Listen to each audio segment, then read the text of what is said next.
Halo, selamat pagi untuk kita semua. Good morning, everybody. Now we are going to discuss English. The topic is asking and giving opinion. Bagaimana kita menanyakan pendapat dan memberikan pendapat di dalam bahasa Inggris. Sebelum kita ke topik ini, Bapak mau jelaskan dulu apa yang kira-kira akan kita bahas di pagi hari ini. Di sini ada kompetensi dasar. Kompetensi dasar apa yang harus kita capai, dan juga indikatornya, materinya nanti akan Bapak jelaskan, dan juga latihan ataupun praktis. Oke, yang pertama tentang kompetensi dasar. Kompetensi dasar dari pembelajaran ini adalah menerapkan fungsi sosial struktur teks dan unsur kebahasaan teks, interaksi transaksional lisan dan tulis, melibatkan tindakan memberi dan meminta informasi terkait pendapat dan pikiran. Maksudnya, kompetensi dasarnya tentang pendapat dan pikiran. Kemudian, kompetensi dasar 4.2 menyusun teks interaksi transaksional lisan dan tulis pendek dan sederhana yang melibatkan tindakan memberi dan meminta informasi terkait pendapat dan pikiran juga. Oke. Selanjutnya ada indikatornya.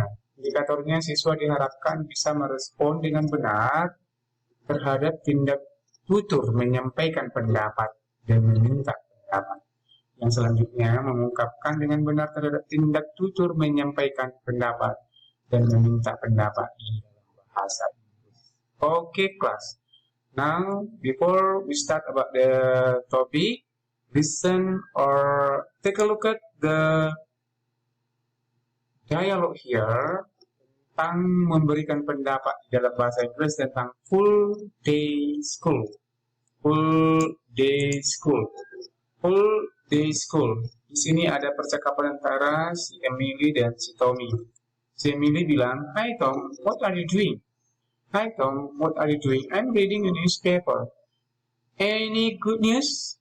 "I've just read about full day school." "So, what is your opinion about that?" Nah, dia percakapan. "What is your opinion about that?" Apa pendapatmu tentang itu?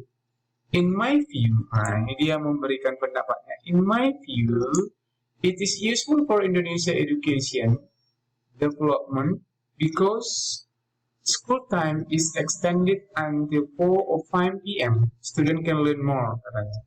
Menurut pandangan dia atau menurut pendapatnya sangat berguna untuk perkembangan pendidikan Indonesia karena waktunya ditambah hingga jam 4 hingga jam 5 siswa bisa banyak belajar. Sehingga Indonesian educational ranking in the world can be increased. Ranking ataupun urutan pendidikan Indonesia itu bisa menjadi meningkat. Kadang si Emily bilang lagi, expressing menanyakan pendidik, "What do you think like that? But how about the student?" Bagaimana menurutmu? Dan bagaimana dengan siswa-siswa? Bagaimana dengan siswa-siswa? "Don't you think it is too boring?" Bukannya menurutmu itu terlalu membosankan di sekolah sepanjang hari? Kastom bilang, "No, if the teacher can bring class situation more fun, giving them exciting activities, so the student will enjoy the day in school. I think you are right." Inilah dia ungkapan yang digunakan untuk menyampaikan dan menanyakan pendapat terhadap seseorang. Ada di sini dialog yang kedua. Dialog yang kedua tentang new smartphone. Smartphone yang baru. "Do you like your smartphone?" "Yes, I think I got more than I expected." Nah, ini satu. Giving opinion. "I think I got more than I expected." Why? Nah, kenapa? "I just want to buy a smartphone which has 1 gigabyte of RAM, but this smartphone is even more." "I think you are lucky." "Yeah, I think with the price I paid, I got a smartphone with 2 gigabyte of RAM of very awesome." Berarti ini juga pendapat, ya. "But what do you think about the camera?" "But What do you think about the camera? Bagaimana menurutmu pendapatmu tentang kameranya? Is it good? Apakah bagus? Not too bad. I got 8 megapixel for primary camera and its secondary camera 5 megapixel. But it's not important point. Why? Tapi itu adalah bukan poin yang terpenting. Kenapa? I don't like selfie. Berarti ini menanyakan pendapat tentang smartphone yang baru. Oke. Ada di sini nanti percakapannya, baca nanti ini ya, situasi reformat discussing issue banning of smartphone in school juga. Sekarang ungkapan-ungkapan yang digunakan dalam bahasa Inggris itu ada beberapa tadi ungkapan yang biasa kita gunakan untuk menyampaikan asking and giving opinion for someone. Okay, there are two, asking opinion formal and asking opinion informal. Okay, kalau kita biasanya mengucapkan yang informal, kalau kita tanya ke temanmu, what do you think about this book? What do you think about this film? Ya, tapi ada juga yang formal. Have you got any comment on blah blah blah? Ya. Do you have any idea?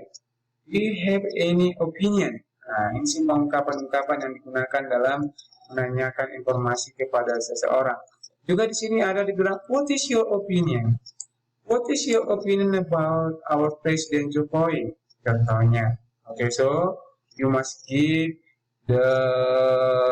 your opinion about our president. Okay, why do they behave like that? Kenapa mereka berperilaku seperti itu? Berarti nanti kasih juga opini. Oke, ini merupakan ungkapan-ungkapan yang digunakan untuk yang formal, dan ini ungkapan-ungkapan yang digunakan untuk yang formal, dan ini tadi yang informal. Oke. Dalam ucapan expressing opinion itu ada setuju atau tidak setuju. Misalnya tadi ada percakapan tentang full day school. Oh, what do you think about the full day school? Kalau misalnya setuju, tadi di percakapan dibilang, saya setuju akan meningkatkan pendidikan Indonesia, siswa bisa banyak belajar. Berarti kalian bisa membilang setuju, I totally agree with that. I totally agree with you. I couldn't agree more. Along with that, I feel the same. You are absolutely right. Absolutely. No doubt about it. Dan inilah ungkapan kalau kita setuju terhadap pendapat orang lain. Tetapi kalau misalnya kita tidak setuju, misalnya full day itu kurang bagus, terlalu membosankan, pertama kali di sekolah, begitu bisa kita ucapkan dengan I'm afraid I disagree. Ya, I'm afraid I disagree. Bisa kita pakai. I don't agree with you. I be inclined to disagree. That's not the way I see it. I don't think so. I don't feel the same. Tapi kalau misalnya Anda sebagian setuju, tetapi harus ada koreksiannya, bisa kita pakai yang bagian ini. Contohnya kita buat I see your point. Saya tahu, saya paham apa yang kamu bilang, tetapi masih perlu perbaikan. Contohnya I kind of agree with you there. I agree with you to an extent. However, namun demikian perlu begini bagaimana? Oke, berarti di pagi hari ini kita telah belajar bagaimana kita mengucapkan dan memberikan pendapat kepada orang lain. Ada formal, ada informal. Sekarang kita Bapak mau buat latihan. Latihannya nanti siswa kami saya suruh untuk membuat percakapan dengan memilih topik di bawah ini, misalnya discussing issue banning smartphone in school, mendiskusikan tentang pendapatmu pelarangan smartphone dibawa ke sekolah, memperdebatkan tentang merokok, dan memperdebatkan tentang pemanasan global, dan juga memilih pakaian di departemen store dan sebagainya, pilihlah nanti dari opsi yang Bapak sampaikan ini satu saja, create one conversation, ciptakan conversation percakapan yang bagus, untuk percakapan asking for opinion dan juga giving. Oke, sampai di sini dulu pembelajaran kita di pagi hari ini. Semoga nanti kami tetap dalam keadaan sehat. Terima kasih.